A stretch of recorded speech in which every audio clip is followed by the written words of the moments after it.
The good old clap, take one. That's right. How many of you knew what you wanted to be when you were 7 years old? I did. I wanted to be world champion. Hey, is there honesty involved in this podcast? Can we be honest?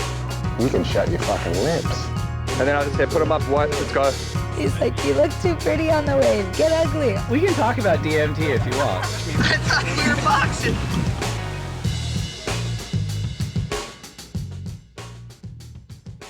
All right, we have a treat today. We have elder god of the Ventura County surfing and ranching community. And as we're going to discuss, a Renaissance man. We've got Keith Malloy on the podcast today. Keith, thanks so much for coming on the lineup. Thanks, Dave. Super happy to be here and chat with you and catch up on a bunch of stuff. Yeah. And, you know, one of the things that I want to get to eventually is, you know, the inspired, I don't know what you call it, comfort, confidence, calm, at least from an outsider's perspective, with which someone like yourself who has so many talents can seemingly step away from the public eye, go off the grid, only to reemerge when you feel it's appropriate, and often, you know, in truly exciting and unexpected ways, which is where today's episode comes from. You directed a movie, which is not your first, but this one's about Santa Barbara's Conner Coffin, and it's for the Firestone Walker Brewing Company, 805, very good beer. But can you start by talking us through how this project came into being? Yeah. Well, thanks for all the compliments first. But I basically, you know, started a production company about 6 years ago. And so have been working on some small films. Then before that, done films in the past, I guess over the last 10 years plus. My older brother, Chris, is a filmmaker, and my brother, Dan, dabbles in film also. And through our lives growing up and kind of in the front of the camera, learned a lot of things about filmmaking and storytelling and imagery. So that's something. As my surf career slowed down, I kind of dug into the film and that side of things, and started a production company a little while back, and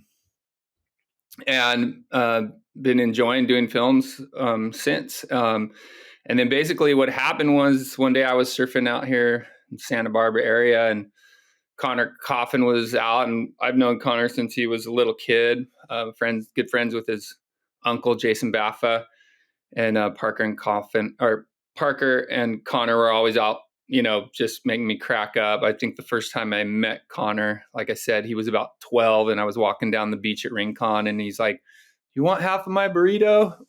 You know? So it's nice because I've known those guys for a while. Anyways, I've been super proud of Connor over the years, taking surfing to the level he has, and like me being in that arena at one point in my life, to see him take it not just from qualifying and being in the middle of the pack to taking it all the way up into being the top 5.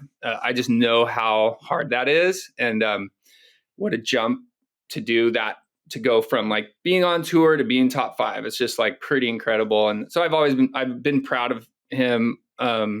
Just he's a great power surfer anyways, but really neat to see him do that. And then, yeah, it was just a little while ago that we were in the lineup surfing, chatting, and he said, "Hey man, is there any way you'd be interested in working on this film with me for 805? And I was like, "Heck yeah, man, let's do it." You know, he's my little hometown hero, and love the guy. He's the nicest human you could ever meet. And that's where it started, really. I mean, we had done a little bit of work with 805 previously, so it was an easy match when Connor. It was cool that he asked me to do it. That kind of sealed the deal for me.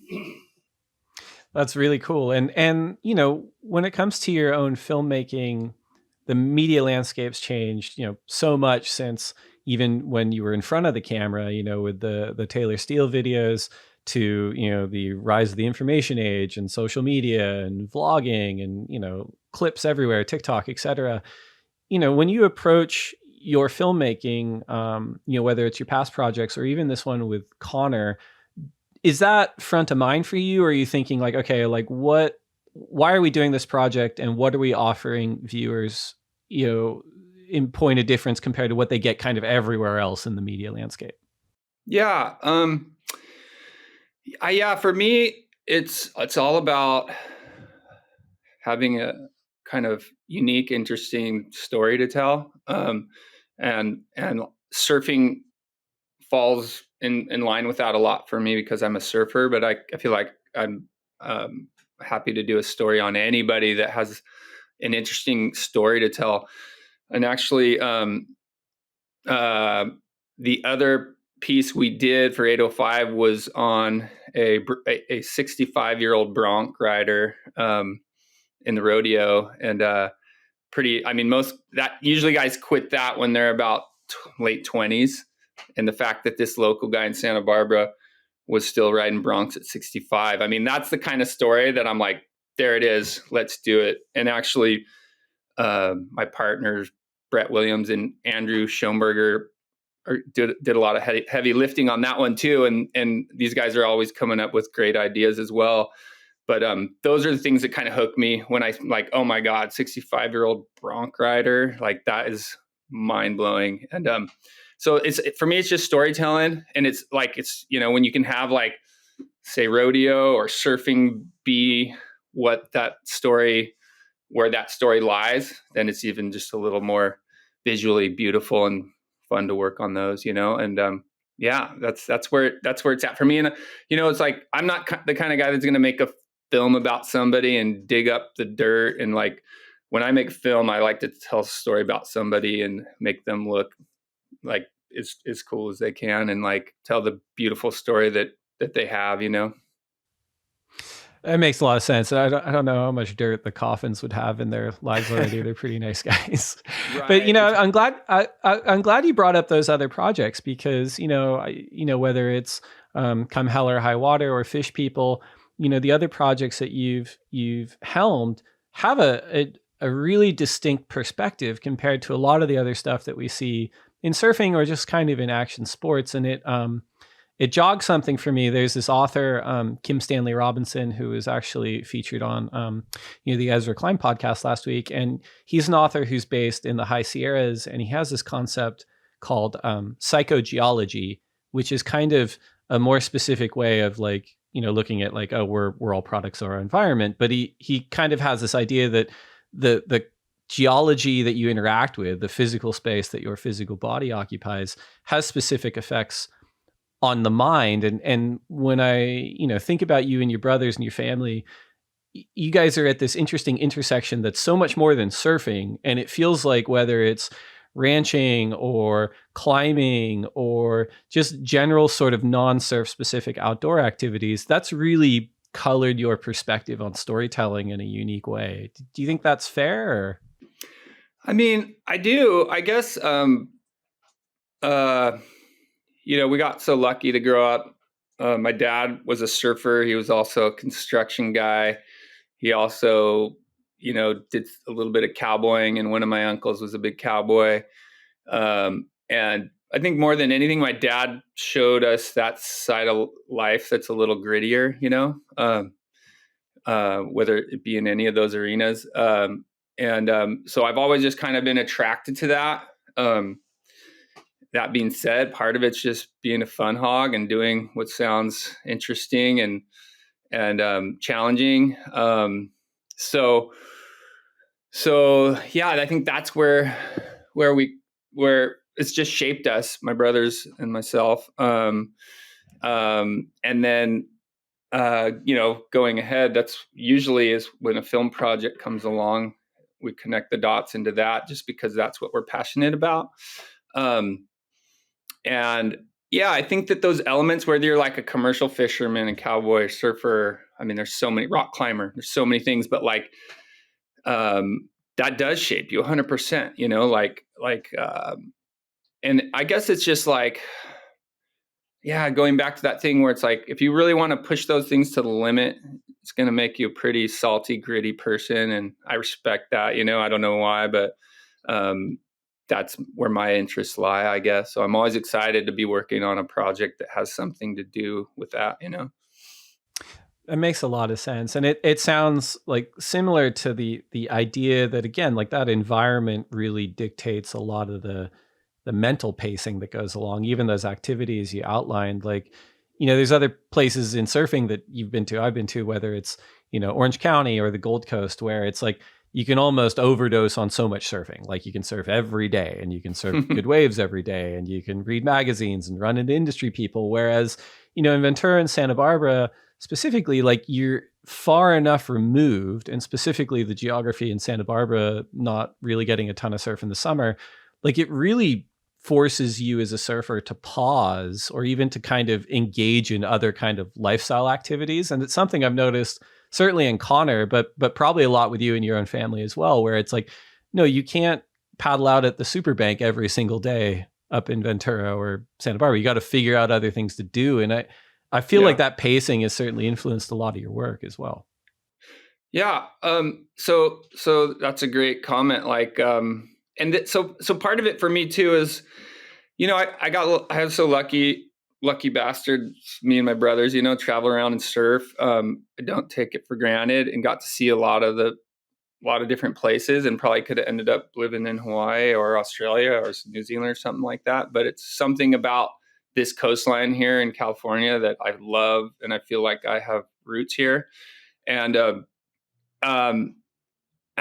love the ocean. Like I do not know who I would be if I didn't get to grow up surfing, and so lucky about that. But also another thing that I've realized a little later in life is I do have other passions, and it's really fun kind of starting from a mediocre level and learning that learning curve when you can like get a lot better at something in a short period of time is so rewarding. Whereas like for surfing with me, I still love it. It's like still my thing. I do it multiple times a week. I take my kids surfing all the time. I love it. But then I feel like in surfing, I don't have that opportunity to learn as much as I do in some of the other things. And that's rewarding when you're kind of a kook at something but you're learning every day. It's a neat feeling and rewarding.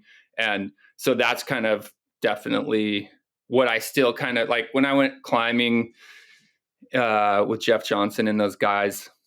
I can do it.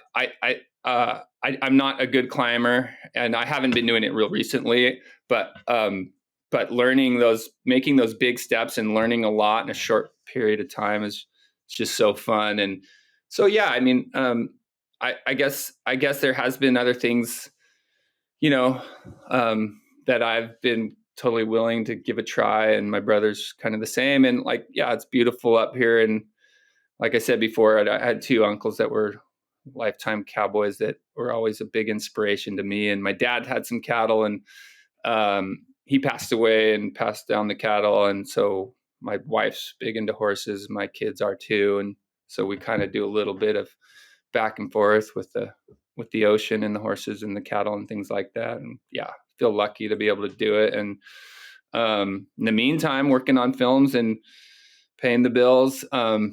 And thankful for that too, because a lot of the projects we get to work on are connected into those two things in some way. I was going to say, like, that's quite the balance, and you added in the filmmaking part. Back to the Connor Coffin project, I know there's going to be some premieres in and around the US Open. I'm really excited to see the film as well. For people that are going to have the opportunity to check it out in person or check it out online, what would be, as an auteur, what would you tell them is like, this is why you should check this out. This is something you're going to learn about Connor through this film. Yeah, I think that I think it just peels back the onion a little bit on who he is, and where he how he came to be who he is, and just look into his personality and yeah, man, I feel like it's a real endearing take on such a great young guy and such an incredible surfer, and kind of, it's pretty awesome. Shane Dorian's in the film, has some great things to say about Connor and Lakey Peterson. And, there's some really cool, great perspectives, some of the other amazing surfers out there. And, we really got lucky because we got to dig into his archive of amazing footage. And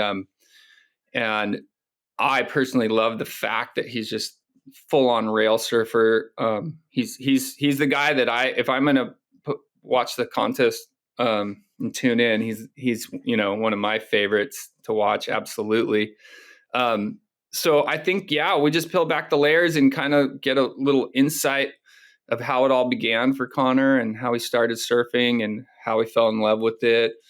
And then we got to sprinkle in some of the best surfing he's done in the last 5 years. So pretty exciting and fun project to be a part of. Stoked. I can't wait to watch it. Well, we're going to take a quick break to get a word in from our sponsors. And when we come back, we're going to refocus our lens on who is Keith Malloy and where did he come from. We'll be right back. Okay, thank you. So we touched on this a little bit during the opening segment, but family, it seems like it's always been such a huge part of being a Malloy. Can you give us some background on where specifically you were born, raised, what mom and dad were like, siblings? Like, what was it like growing up as a Malloy for you? Yeah. So born in California, grew up in Ojai, California.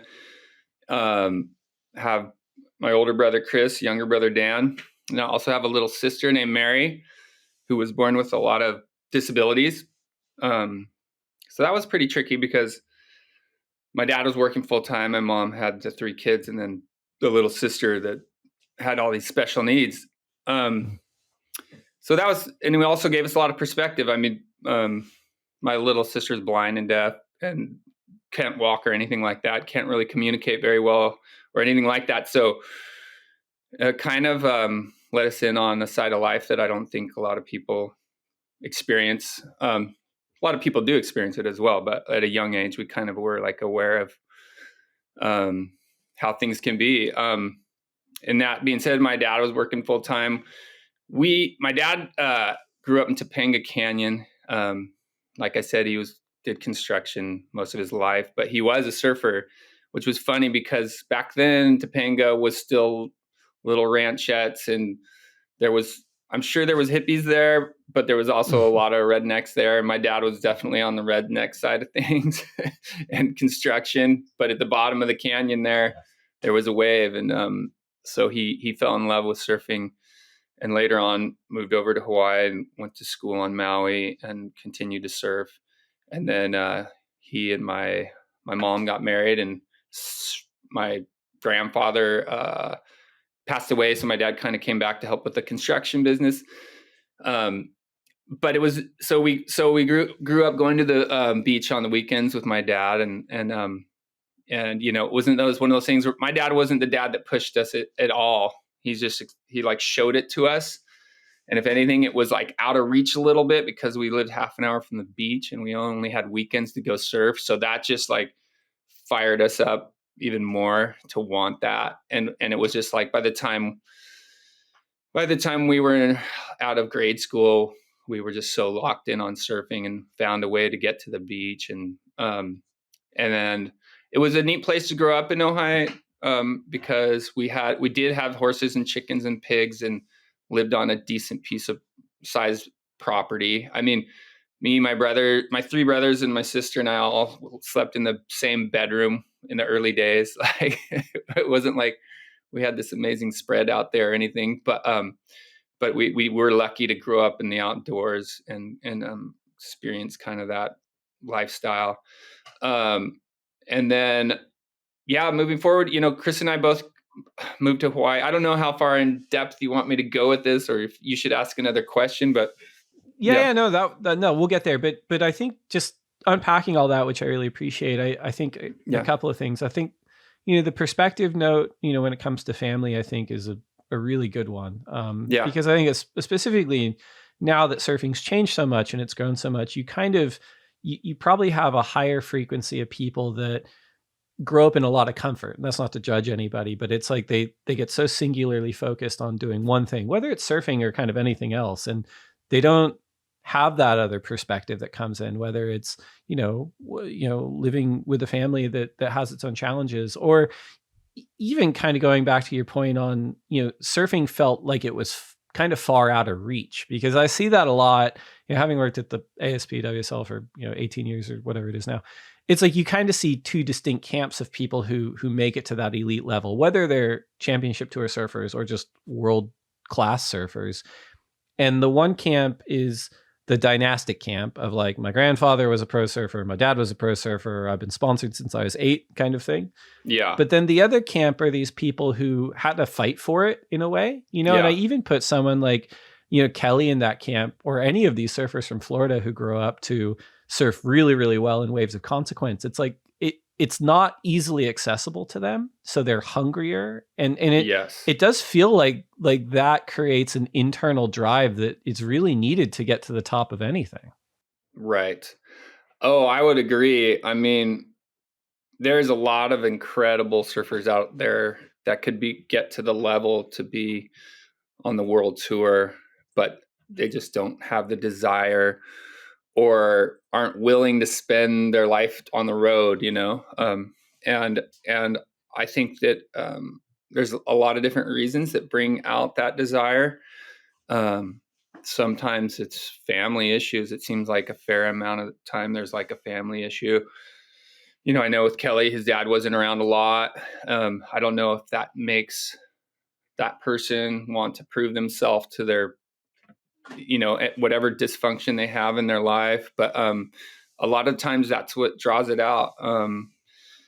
And yeah, I mean, the level of competition that you have to be out to make it is pretty mind blowing, and not every, you know, it's just a small few people that really have that desire. For you and your brothers in particular, though, it does sound like you had so many, I don't want to say opportunities, but like options in terms of activities. You know, you grew up further away from the beach. I'm sure there were other sports that you guys were into, but surfing obviously took a hold of you at a young age. Can you walk us through that? Like, did anything else ever kind of pull you away from surfing in terms of like, oh, maybe I want to play baseball, or maybe I want to go to school, or maybe I want to work on the ranch, but it ended up being surfing for you guys in the beginning?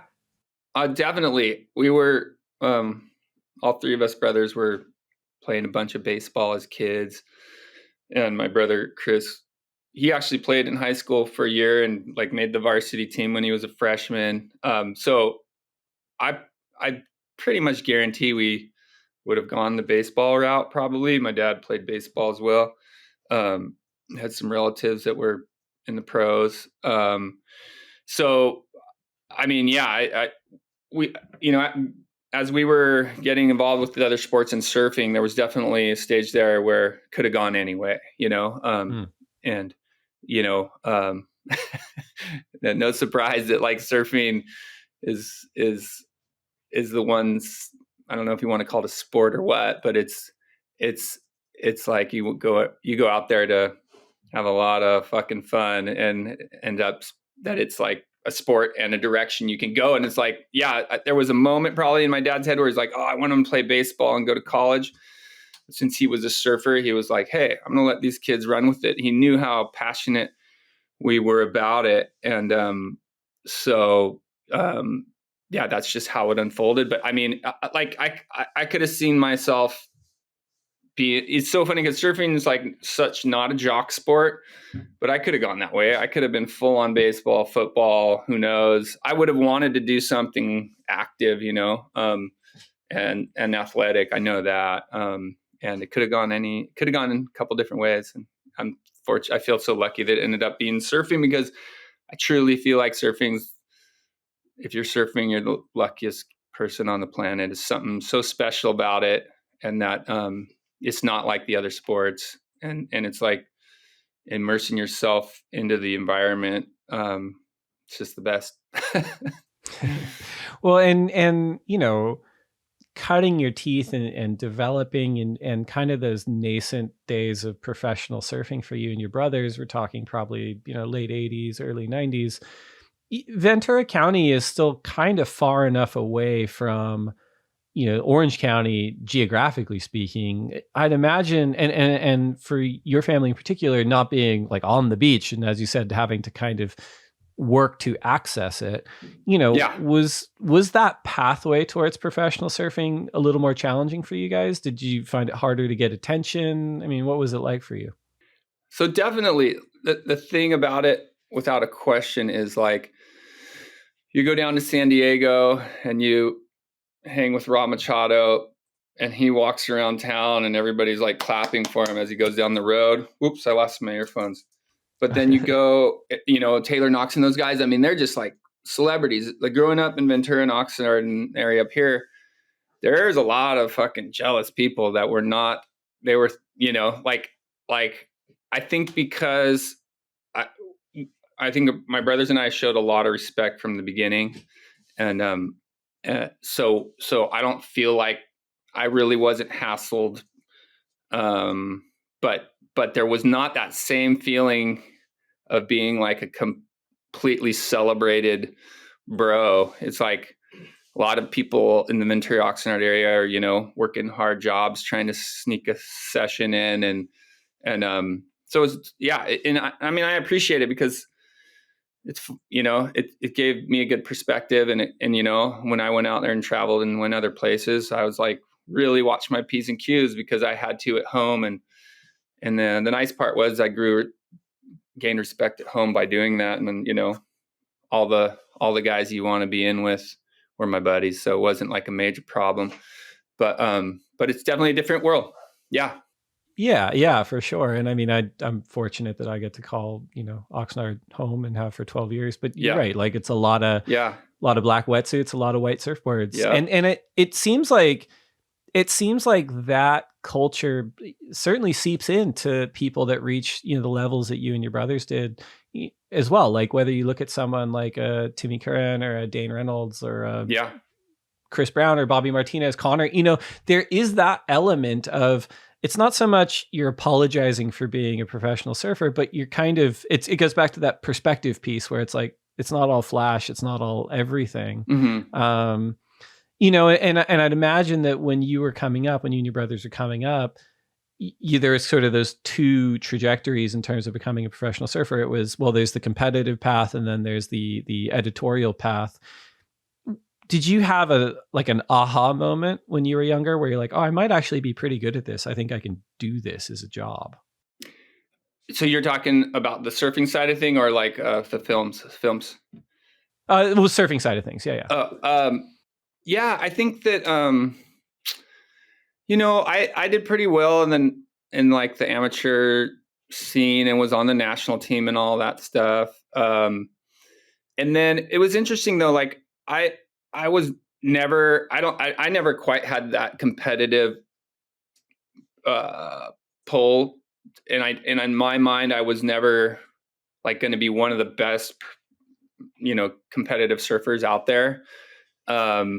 But that being said, I did well as an amateur. Then I kind of just moved with my brother Chris to Hawaii and stopped doing the contest for a while and just wanted to try to surf big waves. And so there was like, I wonder what way this is going to go.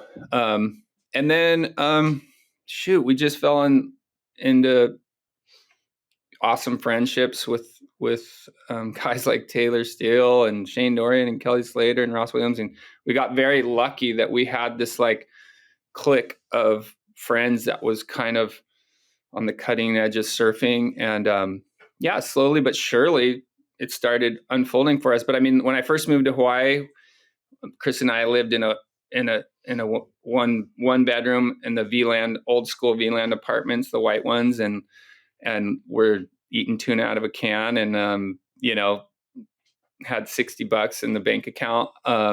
And so it could have gone a lot of different ways.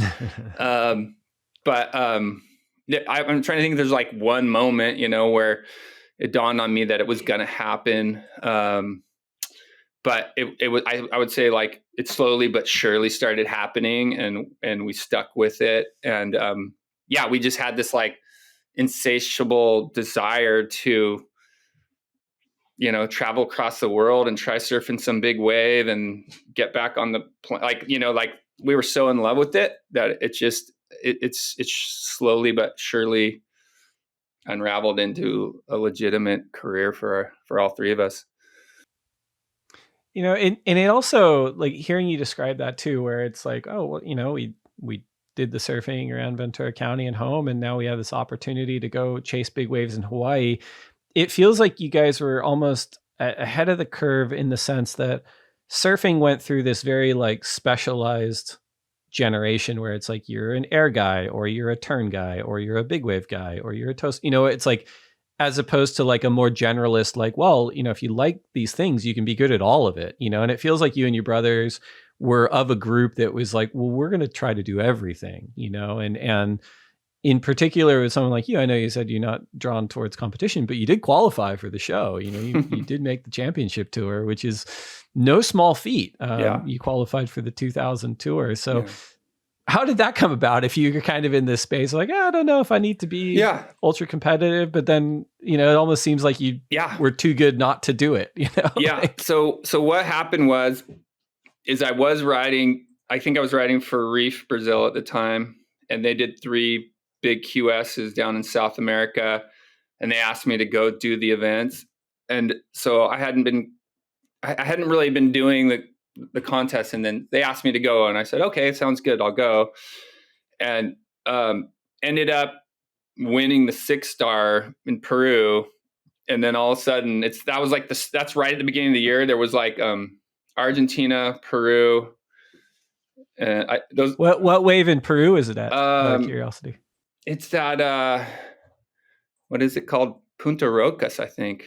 Yeah, it's like it's like a version of lowers, but just bigger. Like it's stretched out and a larger playing field. And so the first 2 events, I think I got like semis or quarters in the first contest in Argentina, and then Peru was like pumping and good, and I ended up winning it. And it was like it was a 6-star then. I don't know if that's relevant now, but.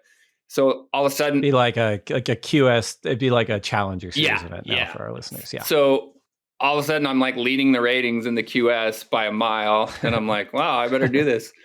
The funny part is, I didn't have a good seed that year because I didn't do the contest before. So like I was starting from round 1, and I ended up not qualifying that year, but I did them all, and I did well in some events. But then that sucked me in, and I was like, oh God, I can do this. I should do this, and I look back on it, and it was like, it's really fun to test yourself. And I did the QS for a while, and then finally qualified.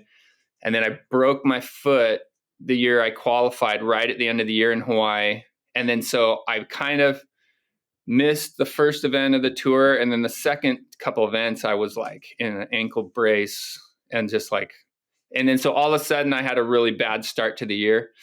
And I decided at that point, I'm like, I'm going to have fun and surf the tour this year, but I'm not willing to go back and do the QS all over again.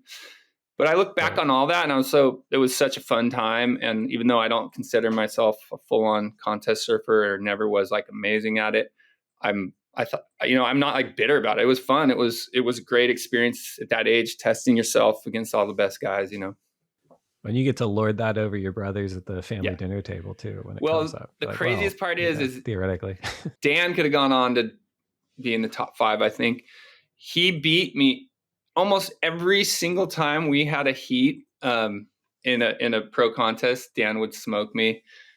So everyone knows Dan's the best, but I guess I got a little edge on him as far as like qualifying. Dan could have done. Yeah. In the Al Hunt expanded universe, you're up here because you're on those rankings. So you should be proud of yourself for that. Classic. And it's interesting too, because it's such you mentioned the time period too of it, it was, whether you'd committed to saying like, I'm just going to do the CT this year. And if it doesn't work out, it doesn't work out. But 2000, right before, 9/11, 2001.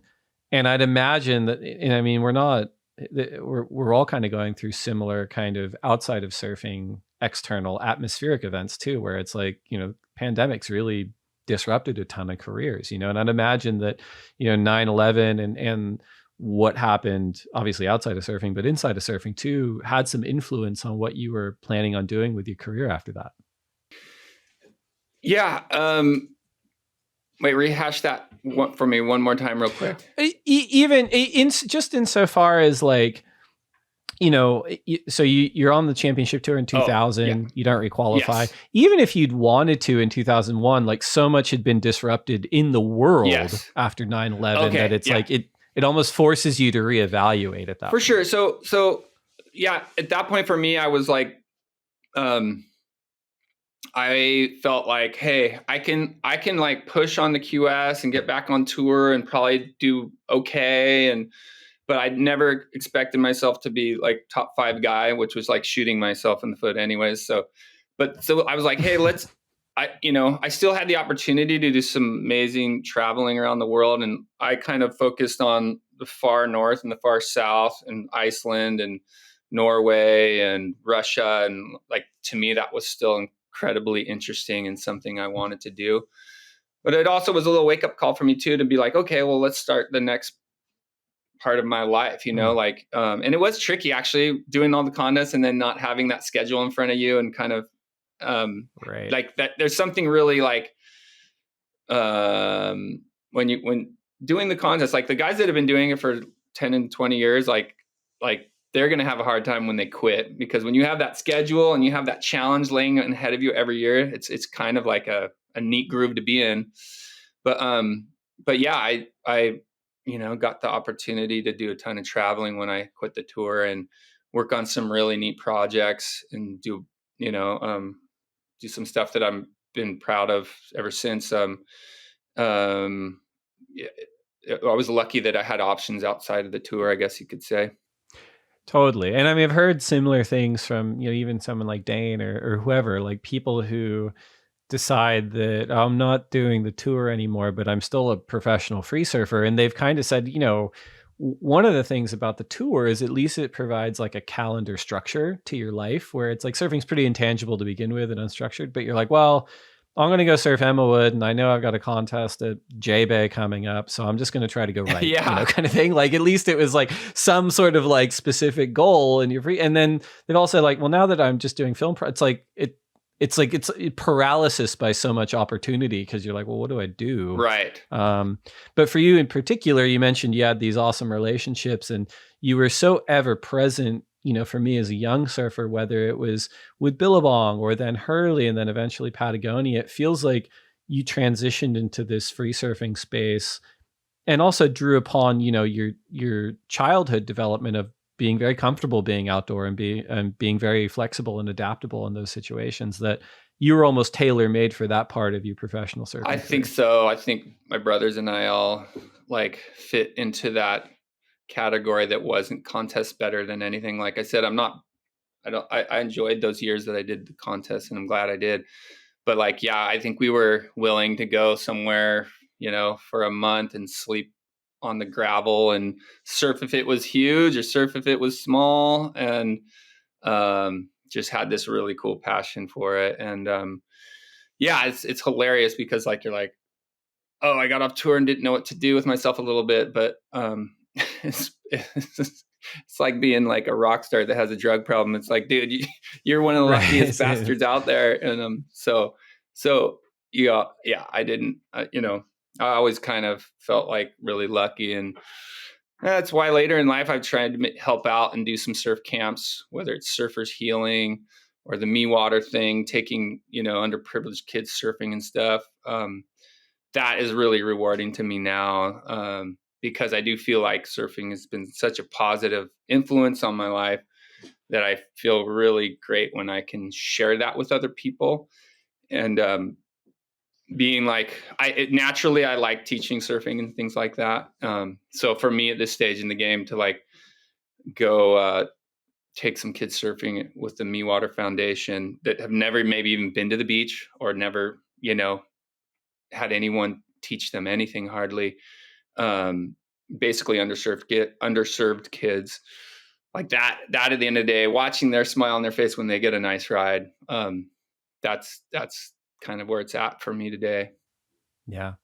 It also makes me think of something I was going to bring up before when we were talking about the community in Ventura County and how, you do have to have your P's and Q's and how, and you're not the only person to say this. Most professional surfers from this region say the same thing, where, that being a professional surfer, putting stickers on your board is not always celebrated as much as it is in other places. And I've cited this quote from, it's either you or your brother, I can't remember, but it was in like Surfer Magazine when I was a little kid, and someone had brought it up, and one of you guys said, well, look, when it comes to being a professional surfer, I look at it as I can either go surfing, which I want to do, or I could, hammer nails to go surfing. So I just go surfing because I get to surf more. And when I was like 10, I'm like, yeah, it makes sense to me, man. That makes a lot of sense. But also, like, I wonder too, like, now that we're both older, I could kind of appreciate that, maybe hammering nails to go surfing is not the worst either, because then you're able to kind of really like bisect your personal and your professional passions in a way. I don't know how you kind of look at that through the lens of history. Oh, I agree. I mean, experiencing that yeah, I mean, well, Peter Cole said it great, who passed away recently. He was like, he surfed until he couldn't surf. He surfed into his 80s, I think, and just lived for it. And he said, the reason I still surf, all those other guys were spoiled. They got to surf whenever they wanted, and they sold weed and, like, found a way to not have to work. He's like, I was a teacher my whole life, and that's what kept the fire alive for me. And that's why I still surf at 80. All those other guys, they got out there to the point where they got sick of it and moved on, but not me. And I always thought that was an awesome quote by Peter Cole. I don't know. For me, I like being in the elements, and I mean, those guys that I'm kind of getting lost here, but the guys who pound nails and then they get to score those good waves, they probably cherish it more than the guy that's just out there all day. You know what I mean? So it's all, you got to put it all into perspective, and it's I mean, that's why, like, when you got into those lineups of Ventura and places, and those guys were plumbers and carpenters and stuff, it's like they deserve this wave, like, right. And I actually respect localism and think that there's a place for it, like, it's not like you need to hurt people or destroy cars, but there should be a pecking order, and the guy that's, seniority is a big deal in the lineup. That's the only way you can have a lineup function properly. And so I kind of figured that out at an early age. Yeah. I mean, I think the separation between, like, this is my profession versus this is my personal passion. I think as I've gotten older, it's something I'm more envious of, where it's like you put a wetsuit on and you're like, God damn it, the person who works at this wetsuit company didn't respond to my email. I don't even want to wear this thing. And I'm like, why am I thinking that? Right. What? I can't get rid of it, but it's just like one of those weird things. When you shifted focus, not that it was ever not your focus, but I guess more fully into traveling and being in front of the camera, is that when your professional interest in filmmaking behind the camera started to take a more fuller shape for you? Yeah. So, yeah, like I said, Chris was doing some films and did Thicker Than Water and some of those moonshine films back in the day. And, it was like I got to be right there and help a little bit, but mostly kind of learn a lot. And then, I think in my mind, I was like, okay, well, this is probably a good long game for me as well. And then I wasn't super excited just to make like a normal surf movie, though, like, a shredder surf movie. And so that's the first film I worked on was Come Hell or High Water, the body surf film. And I got into body surfing because I was burnt out on doing airs and hitting the lip 10 times. And I wanted to get back to that thing of just riding waves and feeling the glide. And that's why we all started surfing, right? Like that initial feeling of flying through the water and that feeling of almost like you're flying like a bird or something, not to get cheesy. But so then I would hang out with Mark Cunningham on the North Shore. He was the godfather of body surfing. I loved the guy. We would go body surf a lot. For me, that was a nice break from, the pro surfer ripping thing. So then my first film ended up, I'm like, I'm going to make a body surf film. And that was neat because I'm like, maybe 30 people will show up at a surf shop to watch this if I'm lucky. And it was just like, it was kind of a strange concept to try to do that. But I was so into it. I ended up doing the body surf film. And it was just perfect timing because I think surfing was kind of ready for it. And people wanted to try different things, whether it was like fish surfing fishes or body surfing. So we timed that great, and a lot of things fell in line for that movie. And that was the one where I spent a couple years busting my ass, spent some of my own money. In the end, it was like super rewarding to do that film. And I was really passionate about it as well. So that was the thing that kind of like went, oh, okay, I can do this, I think, and that was pretty exciting because then I was pretty sure this is the direction I wanted to go.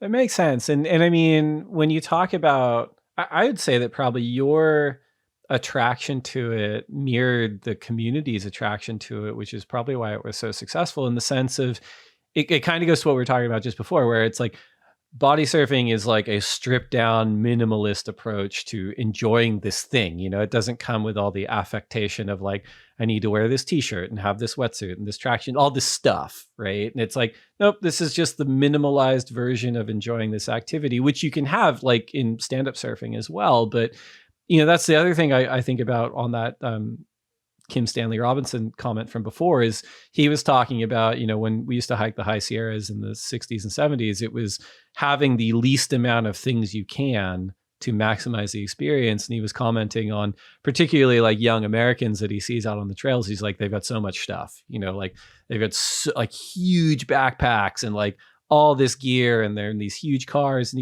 he goes, I get it. He goes, how are you able to kind of cut through like the very, very loud siren call of capitalism in America? He goes, but eventually they figure it out where they're like, I just need the stuff that works and I don't need the other 99% of it. And I think there's probably a parallel there with, your attraction to body surfing at that time. I mean, absolutely. Like body surfing is about the personal experience.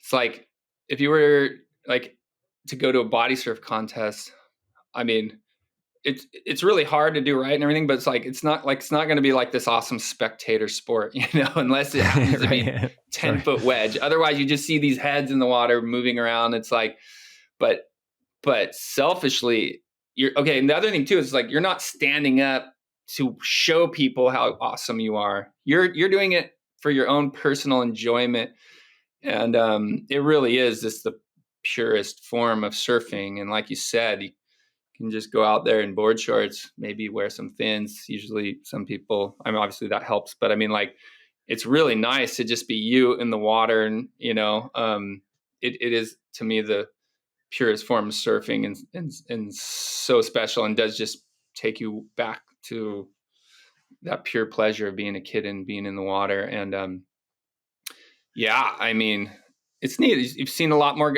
folks getting into it as well. And it kind of loosens up the lineup in a good way where people can be out there and enjoying themselves and they don't have to all go for the same wave. But yeah, I feel blessed to have fallen into that. It's been a great outlet for me, and I still do it a lot and body surf with the Ventura boys at the jetty. Now and again, they put a really great little comp on. And anyways, such a pure way to ride waves. I'm still in love with it.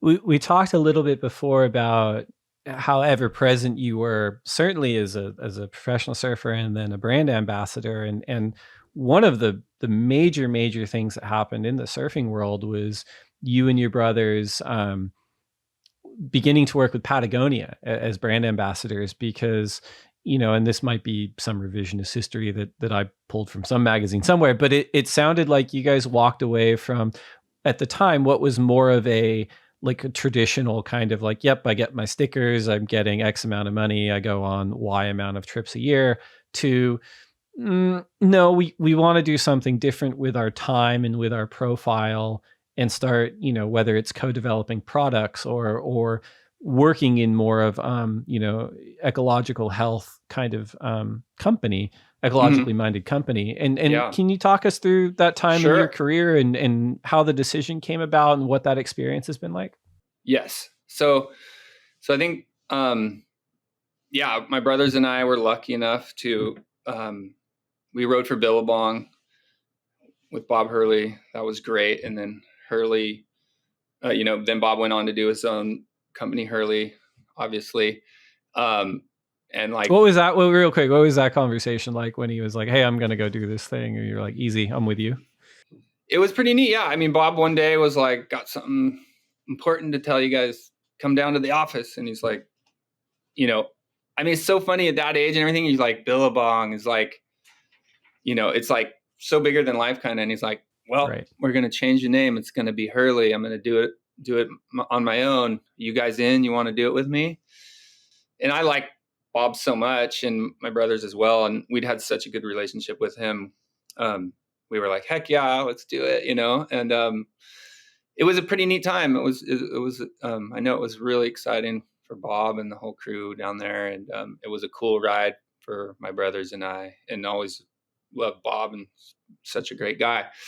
And then I remember like flying to South Africa with the first like Hurley t-shirts and Hurley wetsuits, and like showing up, and everybody's like, whoa, dude, look, it's Hurley, like he's wearing Hurley stuff. It's like, now it just seems kind of silly, but at the time it was a big deal in the industry, and we had such an awesome ride there with Bob Hurley and Paul Gomez.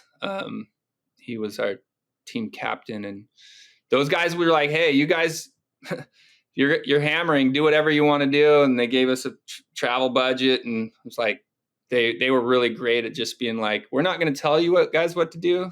Just keep doing what you're doing. And we support you. And we were able to roll with that.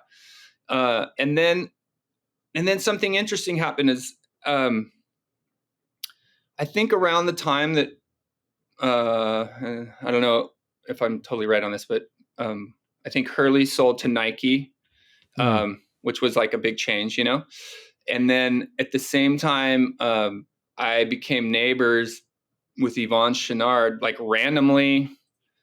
Like he lived in a house here, and I bought a little crappy house that was like right behind his house. And I didn't know the Chouinards back then. Next thing I know, I'm walking out my front door, and I'm looking into Yvon in his garage, and he's the founder of Patagonia and the owner of Patagonia. And we kind of hit off some conversations, and I kind of started, oh yeah, Patagonia. It's so funny because even growing up in Ventura, it's from Patagonia, but back then, like, right, yeah, no one didn't know. And even from being from there, you're like, oh yeah, some Alpine company or whatever. Right. So anyways, I made this crazy connection with Yvon, but at the same time, our buddy Jeff Johnson, who we lived with in Hawaii, was working for Patagonia, and one of our best friends that we lived with in Hawaii. And like, there started to be these little conversations going about, there could be something here. And then when, as soon as we started learning about the company and realizing they're making like this incredible product, that lasts longer, environmentally built, more sound, all these things about the product that to us was like, wow, we've been in the surf industry who, we've had a great run, and thankful for all the folks that supported us. But like, those clothes are just fashion, and a lot of them fall apart very quickly.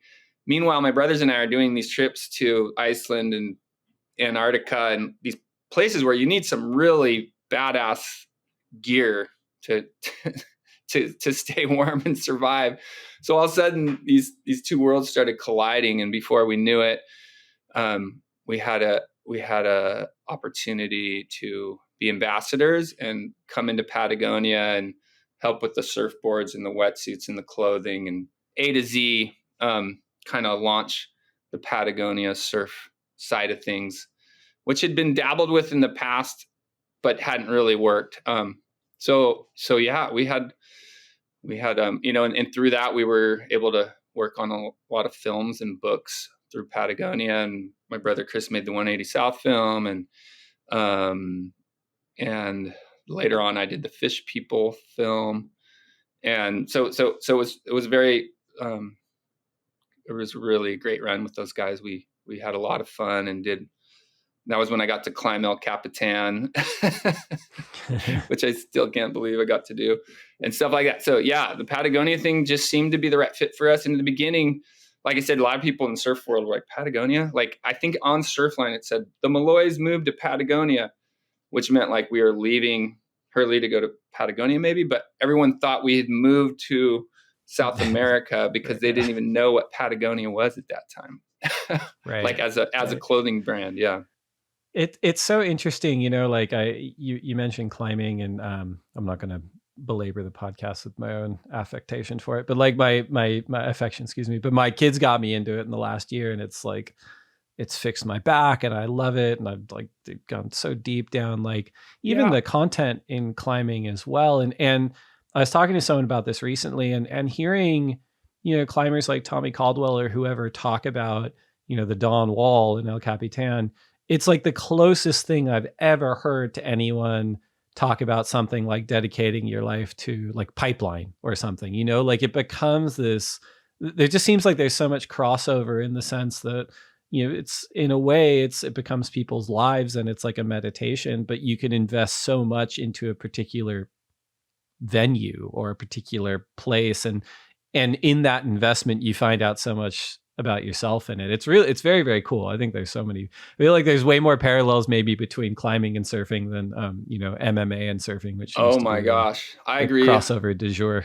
I agree 100%. It's the closest you can come in ways for sure. I think that's like, I think my brother Chris came up with the cleanest line, which for Patagonia became like their big blog and all those things. But the cleanest line, whether it was in surfing or climbing, that was kind of the goal, because they have so many similar qualities in them. And, both of them, you're challenging yourself in the elements. And yeah, you can push it to the level where it's, you can push it as far as you want, and I love that. I love the grittiness in that, like the big wall climbers to me are some of my just absolute heroes.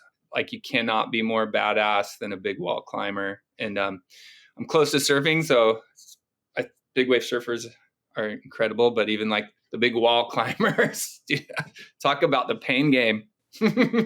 Totally. But it's funny you bring that up too, right? Because it is one of those things where I feel like whether you're a surfer or just a fan of surfing, like you either directly or indirectly assign almost like a supernatural characteristic to people who could do it really well. And it's similar in climbing. Like you go to the gym and you're like, holy shit, like that person, that's literally like a superhero. Yes. So they can do that. Yeah. Like, and I think it's just one of those kind of like physical human acts where you're like, it's insane to me that a human body can do that. And that someone can, as you pointed out, is that tough. Yeah, absolutely. Absolutely. Yeah. And, and even the big wave surfing these days, like the level the guys are taking it to, I'm just like, man, I guess, you could make an argument for the equipment and things like that. But like when I watch some of the stuff going down, it's like knowing a little bit what it takes to sit in that spot to try to catch that wave. It's really cool to see them push it to the next level. And I'm a little more clueless in the climbing world, which even makes it a little more unbelievable what the guys are doing. But I love it all. Soak it up, and it inspires me, I love it. Well, we got a couple more topics as well as our listener questions for you, but we're going to take one more quick break to get a word in from our sponsors, and we'll be right back. Perfect. So it is really interesting hearing the trajectory of your life, a little bit coming full circle, which happens a lot in surfing, like a lot of us kind of break out of where we were using surfing as sort of this vessel to be like, I'm going to go see the world and experience all these different people and these different cultures, and then bring that back into my own life. And it sounds like between, the surfing and the ranching and the filmmaking and you having a family and being close with your extended family as well, it sounds like you're busier than maybe you've ever been in your career right now. I mean, oh my gosh. I have 3 kids. I have 2 girls, 11 and 7, and then I have a 2-year-old boy. And so it's just chaos, but awesome. It's great. And then my wife has her own business, Heritage Goods and Supplies. And so she works full time. And then I have the production company down here in Santa Barbara by Marion Films. So without a doubt, like I remember back in the day, thinking I was busy, and it's funny to see my friends that don't have kids. I mean, the kid factor is what just is the crazy factor. And my buddies that don't have kids and they're like, oh, I'm so busy. I'm like, you don't even know, man. Like you get no idea. Try juggling 3 shit kids, man. It is nuts. So yeah, super busy, but thankful. And there's times definitely where I want to break from it all, but realistically, I'm just so thankful. It's all going well, and love spending time with the family and get to spend a lot of time with them and take them surfing and ride horses. My daughters are super into the horses as well. And yeah, so yeah, busy right now. That's for sure. It's interesting on the topic of parenting. As someone, it sounds like you weren't pushed to do anything in particular. You know, you kind of were given these options and gravitated towards what interested you, and then committed yourself to getting very, very good at it. And as we kind of talked about before, especially in surfing, you see both sides. Like you see kind of the dynastic side, which it's like, we've moved the family to San Clemente. We've got the Sprinter van, and we've got the camera on the beach, and this kid's going to be a professional surfer, whether they like it or not. Right. And I bring this up. I should caveat that. Like I bring this up on the podcast a lot. It's not a knock on anyone that's doing that. It's like, you know, no, I mean, that's awesome. But it's more just as a parent yourself, it doesn't sound like you're pushing your kids into doing anything specifically, you know, like you're kind of just letting them find their own thing. Yeah. I mean, so my dad didn't push us. My mom didn't, but there was one thing is like, if you're going to do it, put your effort into it. And if your coach says, do this, be the first one that does it. Like if you're going to do it. But, also they didn't like try to funnel us into one thing at all. It was like, do you want to play baseball? You want to do surf? You want to, you know, and they wanted us to be active and do things and give us opportunities. But it is tricky now because I have young kids and I'm like, wow, like if they wanted to take a shot at being a pro surfer, like you can't just like, cause me and my brothers, I was like 13 years old and riding a single fin. Like I got in late, you know, and I mean, I'm sure that can still be done, but like, I'm like, wow, do I like start coaching them a little bit and like kind of make them surf but the nice part is I'm not, you know, it'd be great and fun if they do that, but I have a feeling like my older daughter is more into riding horses. And I just talked to Mike Stewart yesterday, and his daughter was like in Texas doing like the World Kids Rodeo. Like, and Mike Stewart is like in cowboy attire in Texas. And his daughter did amazingly well. I think she got 5th or something. But like, I feel the same way. Like, as long as my kids find something that makes them happy and they love and they pursue it, I'll be happy, you know, like, and I do want to be able to surf with my kids, and I think that will happen regardless. But whatever they decide to go for, I just want to support it. I just want happy family members and kids. And yeah, but I mean, like my daughter Millie plays soccer, and like, I am almost like a little league dad out there. Go. And I like never played soccer in my life. I'm not into soccer, but it's a pretty neat feeling to see your kid doing something. And they were in the junior lifeguards last week, and I was, you know, it's really fun to see them excel and do well. It's funny. I say my daughter's she plays on the VC Fusion Club team, and I never thought I'd be that person like yelling at games, but I just like go. Yeah. I'm like that's amazing. I'm like, it's interesting too. Like I'm like, why am I this person? But I was talking to someone about this recently, and it's this weird challenge in parenting now where when we were growing up, and I'm a little bit younger than you, not much, but like there were certainly less options of things to do. Like we didn't have like phones or video games really or anything. Yeah. So for something like surfing, it's like, that had like outsized volume compared to the few other options that were there. And now kids, it's like, well, I've got like a billion things to do. Like, so on the one hand, like whatever it is, whether it's surfing or soccer or whatever, has to compete with more things. Right. But then on the other hand, to your point, like as a parent, like, I don't know if I want my kids to spend all their time doing one thing, if that's not the one thing they want to do. Right. But to your point, it's like, well, man, if they're talented and I want them to maybe have a shot at a career here, the environment out there is they're competing against people who that's the only thing they do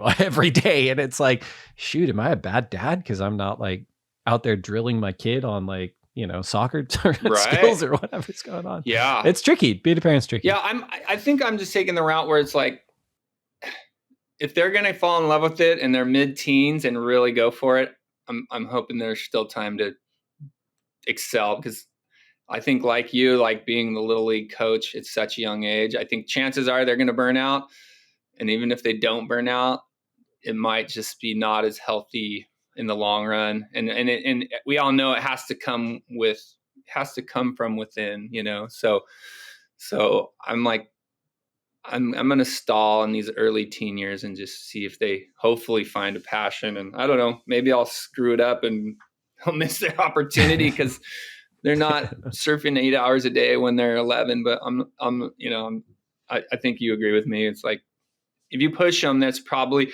like, even then, okay, so you have a kid who goes on to be an amazing, he's coached when he was 8 years old. Like, is that going to give him happiness in the long run? Maybe not, so it's a tricky one. It's hard to say. I can't remember where I saw this. I should attribute it somewhere, but I saw something about parenting recently and the quote was, you should do your best to prepare your kids for the path, not prepare the path for them. And that really struck with me, because I think it's like, you're like, oh man, I want, you love your kids and you're like, I want them to be successful, and maybe I'll just help them out here, but it doesn't help them in the long run. Right. You're like, you're gonna have to walk whatever the path is. You're gonna have to do it on your own. So the best I can do is help you have the tools. And then there's also the factor where it's like, if it's handed to them, maybe they don't want to do it. Like I feel like with my oldest daughter, if I'm like, yeah, you should do this, she'll be like, no, I want to do that. So it's almost like you got to play a little reverse psychology almost in some cases. Well, back to your interest right now, right? You've got the ranching, you're still a very, very high level surfer. You've got your film career. We've got the Connor Coffin film that's dropping and premiering. It's going to be really exciting. What are some of the other projects that you have on the horizon for you from a filmmaking standpoint? Yeah. Well, it looks like there's one coming up here with 805 again on Stetson Lawrence. He's a bull rider, rodeo guy. And that seems to be right around the corner. And he broke his neck. But he's not paralyzed, but he might have to retire. So it should be a pretty interesting story. And then I have kind of a couple other projects. One of them for sure, I just not ready to quite talk about yet, but pretty excited about it. And then doing some really cool stuff with Yeti and Raph Breweiler. Going to go up to Canada in a month or two, and I think Stephanie Gilmore is going to come up with us. She's working for Yeti as well. And then maybe Mark Healy also. And we'll be doing some hunting and fishing and surfing up in Canada. And I feel like, Yeti's been a great crew to work for as well. We love those guys and just see eye to eye with them. And I've been really lucky over the last few years to do quite a few of the Yeti Presents films. We have one on Tom Lowe coming out pretty soon, big wave surfer from England. And then Emmy Erickson as well, and Roger Erickson. I don't think that's quite out yet, but it should be coming out soon. And I was really excited to do the one with Emmy and Roger. Roger was always a hero to me. I feel like he avoided the media a lot in his day. And since we're doing this film on his daughter, he was really willing to chat with us and tell us some stories, and even share with us like some of his Vietnam experiences. So look for those two films through Yeti. And then I think that's pretty much what's coming out and what's on the plate for now. And excited to be I love working on this rodeo stuff too, because I'm a big fan of that. And doesn't matter. I would take a rodeo story. To me is probably as fun and interesting as anything out there. So I'll be looking forward to working on that one real soon. Awesome. Well, before you go, we did get a bunch of questions that came in from our Instagram community who follow us at the Lineup Pod. We appreciate you all. We've whittled them down to 3. Cool. First question is from @Joe_Puko, who asks, are you riding Channel Island surfboards again? Yes. So I'm glad that's yeah. I kind of put you on the spot there if it's a no. Yeah. So yeah, super excited to reconnect with Britt Merrick and ride the Channel Island surfboards. I rode for Channel Island surfboards from the time I was 13 to, I don't know, I must have rode those boards for 17 years. And things changed, and now they're come back, and I've been spending time with the CI crew and Channel Islands and Britt, and even saw Terry and El Merrick a while back, and just love riding those boards and being a part of that crew again. When you were riding them, this is my own question. It was probably at like around the glass slipper era in the 90s, where it was a very specific, like thinned out high performance board. Now that you're coming back, are you back on like, the CI Pro model, or do you get to like ride like quads and fishes and all sorts of stuff? Yes. Do you allow yourself to, I should say? Yes. So, yeah, I am bummed that because Chris, Dan, and I are all like 200 pounds, 6 foot plus. I'm like, I wish I surfed I wish like my prime was in the 80s. I think I would have done better. Right. Sure. Trying to ride the boards that like, Rob and Kelly and Shane Besh and all these guys, these teeny little boards. Anyways, that aside, now so the model that I've been getting from Britt lately is the black and white. I just stepped on it and just felt like I'd never stepped off. And I think that's something that came from Dane Reynolds, maybe, which Dane's also a really solid big guy. So those boards seem to work perfect for me. And yeah, I mean, everything is just wider and thicker all the way around. But I really love the quads. I feel like I will ride a quad in anything except for like a perfect, maybe 3 to 6 foot wave. Like, but if like, I feel like you can get so much more range on a quad and skate around, and in big waves, I think they work great. So I'm riding a lot of quads, and I really like the black and white. Channel Islands is my go-to right now, and it's got a lot of volume. For sure. Very cool. Yeah. Next question is from @santo.ricardo, who asks, what is your favorite left surf spot where you've had the most fun?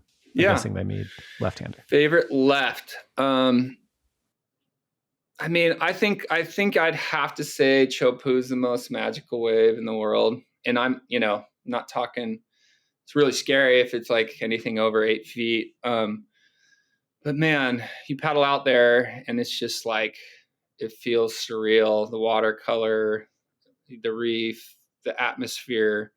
I would have to say Teahupo'o is just, yeah. And then, aside from that, all the waves in Indo, obviously, and then had some really great waves back in the day down at Raglan, being a goofy foot.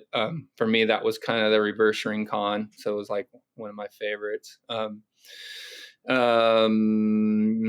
yeah, Teahupo'o would probably be my number one pick. Maybe not at like 12 feet, like Code Red, but I did surf it like pretty damn big a few times and took some beatings though.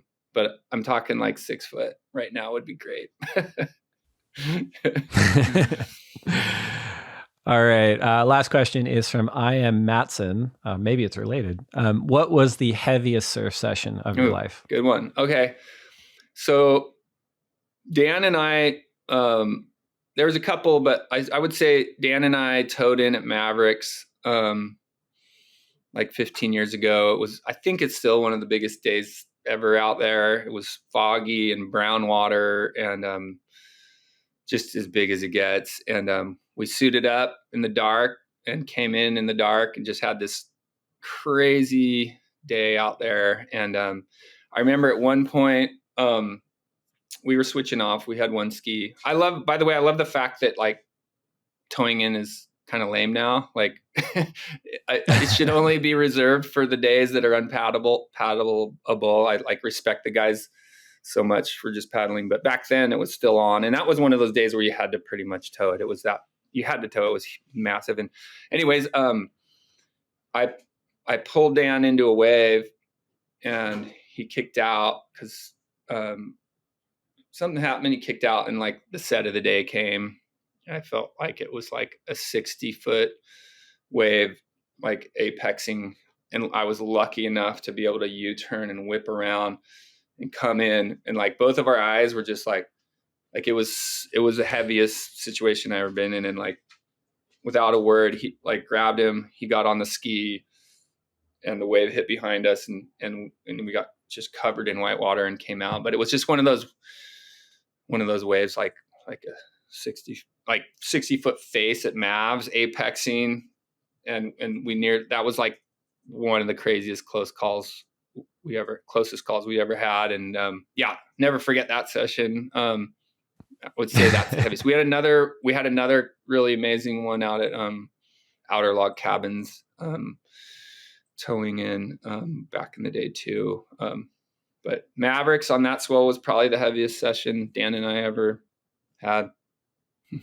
That's a good answer. Okay, final segment. This is now time for the lightning round. So these are 10 questions for you to answer as quickly as you can. So can I say as much as I want? Like, is it short? So keep it lightning round. Yeah. No. You answer as long as you like. Quickly. It's lightning round, just the name. Okay. Yeah, quickly if you can. Like, don't think about it too much. Yeah. But if your answer is very long, that's fine too. Okay. If you can only have one board setup for the rest of your life, single fin, twin fin, thruster, quad bonzer, or finless, which would you choose? I guess I'll stick with quad. That's what I've been riding, and I think it works in pretty much every condition. Coffee or tea? Coffee, and more coffee. Burrito or pizza? Burrito. I love pizza, but pizza and beer, I'll give you a big belly. So, last book you read? Oh, I just started on. Well, not just started. I read about half this book. It was on Daniel Boone. I'm halfway through. I'm not quite done, but it pops into my head first because I'm in the middle of it. And yeah, kind of exploring the North America in the early days. Best surf film ever? Best surf film ever. Sorry, this isn't quick. It's okay. This is pretty quick. You know what? There's something about Surfers, the movie, some of those interviews with some of those guys back in the day, just like gave me a feeling that almost no other surf movie has. And it was like, I think Tom Kern and Brad Gerlach and those guys, something beautiful about the way they did that. And as a whole, I'm not sure if it's the best, but that's what pops forward for me. One wave you never have to go back to? Gosh, I remember going, I don't want to talk crap about anywhere, but I went to a couple contests like in Recife, Brazil. It was rough. That's all I'll say. Fair enough. If you only get to surf one wave for the rest of your life? Gosh, I would probably say it would be like a left-hand point, like Raglan. Best person to share a lineup with? My wife. Worst person to share a lineup with?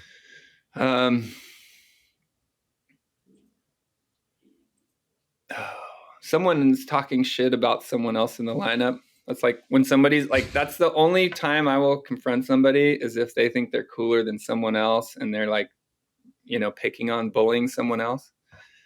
I'll be like, hey, you think you're surf better than this guy? Well, you don't surf better than me. Let's fucking talk. Yeah, I'm Keith Malloy. Not that. I'm just like, hey. I don't know. I get it. I'm just answer, like, don't be picking on somebody because they're not as good as you or they made a mistake. Everyone's out here just to have fun. So that's what irritates me the most is when someone's picking on someone else. Last one. Finish this sentence. I will next achieve a state of happiness by staying kind of balanced and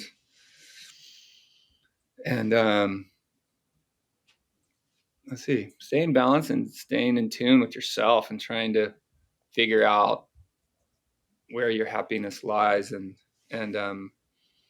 not putting all your eggs in one basket. Best I can do. I love it. Keith Malloy, thank you so much for coming on the lineup. It's been a real personal treat for me as a longtime fan.